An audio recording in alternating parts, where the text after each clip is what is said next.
معزز سامعین حضرات، السلام علیکم ورحمۃ اللہ وبرکاتہ۔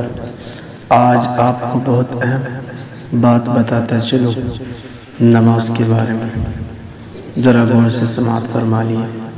ایک جوان لڑکے نے اپنے دادا سے پوچھا، دادا جان آپ لوگ پہلے کیسے رہتے تھے؟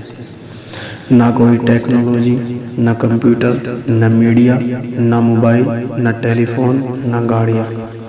دادا نے جواب دیا، جیسے تم لوگ آج رہتے ہو، نہ نماز، نہ دین، نہ روزہ، نہ تربیت، نہ اخلاق، نہ شرم، نہ حیا۔ ذرا سوچئے، اگر نماز پڑھنے کے بھی پیسے ملا کرتے تو آج ہم سب 5 وقت کے نمازی ہوتے۔ یقین نہیں تھا کسی مسلمان کو کہ اللہ بھی موجود ہے، اس لیے ایمان ختم ہو گیا۔ یہ کوئی جوک تو ہے نہیں، اس کو آگے تک پہنچا۔ جوک ہوتا تو فارورڈ کرتے۔ اگر آپ کے پاس ایمان ہے تو اپنے تمام فرینڈ کو بھیجو اور غور سے سنو۔ I love my اللہ، بے شک مجھے بھی واپس کر دو۔ جزاکم اللہ خیر الجزا۔